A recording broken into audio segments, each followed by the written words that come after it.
At dawn, the shouting always began. "Where's my money? Do you think this is your father's house? Pay me or pack out." The voice of Madame Rosaline echoed across the 12-room compound at 14 Bomba Street, Freetown.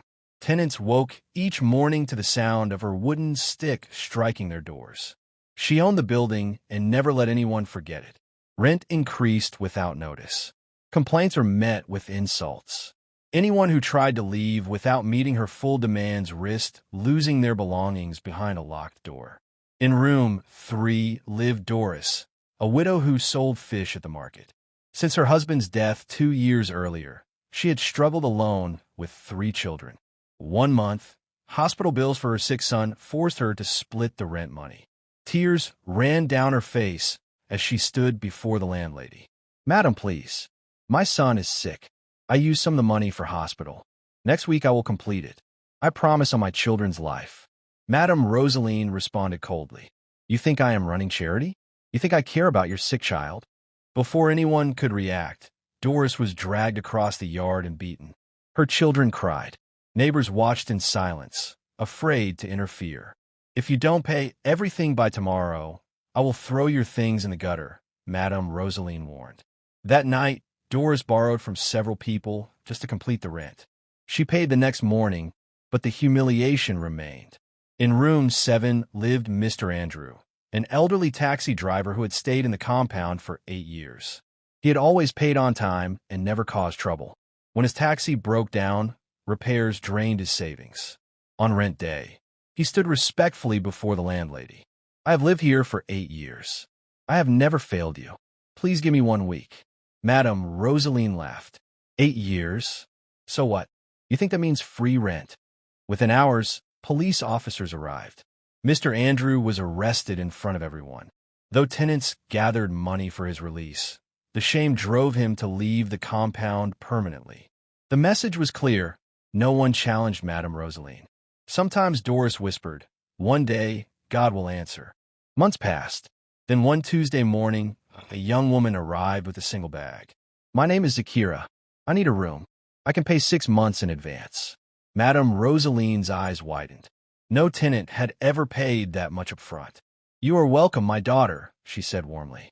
The room was small, with a leaking roof and cracked window. Still, Zakira nodded. "I will take it." She counted clean notes into the landlady's hands. For 2 weeks, she kept to herself. She left early, returned late, and greeted others politely. The compound observed her quietly. None of them knew change had just moved in.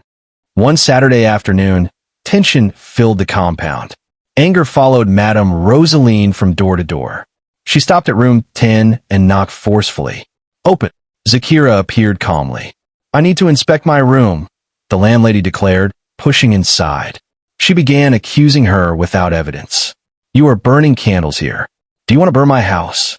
"I don't burn candles," Zakira replied quietly. "You can check. Are you calling me a liar?" The slap echoed across the yard. Tenants gathered, already expecting the worst. "You should not have done that," Zakira said softly. "What will you do?" "I own this place," Madame Rosaline mocked. When she tried to strike again, Zakira caught her wrist midair. The grip did not loosen. "Let me go, or I will call the police." "Call them." Soon Inspector Bangora arrived with 2 officers.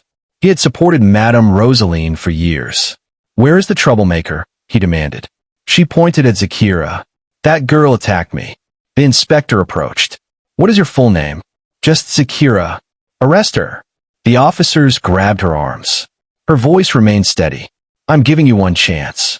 Release me, apologize, and leave." The inspector laughed. Then events unfolded quickly. With precise movement, Zakira freed herself. The 2 officers were thrown backward against the wall. Before the inspector could react, she stood before him and lifted him off the ground. "You use your uniform to frighten innocent people," she said clearly. "You help injustice instead of stopping it." Moments later, he landed in the gutter, soaked and stunned. Gasps spread across the compound. "Who are you?" Madame Rosaline whispered. "I'm someone who believes strength is not in shouting," Zakira replied. "It is not in beating people weaker than you." Before the officers fled, she added, "I recorded everything. If I send it to your superiors, what happens to your job? Fear replaced confidence. Please don't, the inspector pleaded. Then do your duty properly. The police vehicle drove away quickly, leaving silence behind. The yard felt different that evening. Zakira turned toward Madame Rosaline. Why are you always angry? At first, there was no response. Then tears came.